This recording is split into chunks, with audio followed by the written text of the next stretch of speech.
With space travel getting more and more accessible, have you ever considered going beyond the atmosphere of Earth? If so, do you know the speeds at which spaceships travel through space? Well, just to escape Earth's atmosphere and enter orbit, we would need a speed or velocity of 7.9 kilometers per second.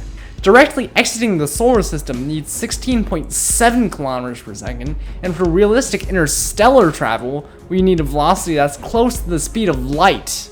As you can see, the velocities of space travel are extremely fast, and to change the velocity, we would need a force. Currently, we use chemical rocket engines to produce the force, by burning fuel with stored oxygen and expelling the exhaust out at high speeds. But these engines cannot work for long periods of time sustainably. Why? If we try to size up the propellant tanks in our rocket, we'll find that we'll need more thrust, and then by adding more engines, we need more propellant again. This restricts the ratio of propellant mass to the number of engines, and therefore the duration in which they are able to produce thrust or their burn time. The only way to get past this burn time limit is by using a rocket engine that's more efficient. And there simply isn't much more efficiency we can squeeze out of chemical engines. Enter the fusion-driven rocket engine.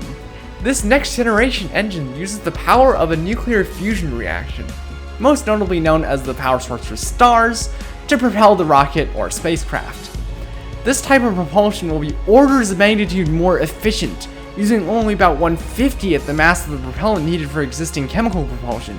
And yet, despite the enormous increase in efficiency, none of them are being used with currently in development rockets, and this has to do with its operational requirements. The fusion engine uses deuterium and helium-3 as fuels, with the former found in oceans, and thus very common, and the latter less common on Earth, but quite common on the lunar surface. But the fuels aren't the entire story.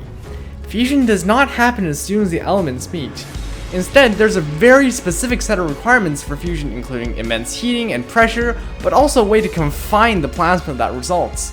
And so far, no method of confinement has been proven to be both plausible and affordable. Right now, if you wanted to take a trip to Mars, the round trip takes anywhere from 12 to 24 months.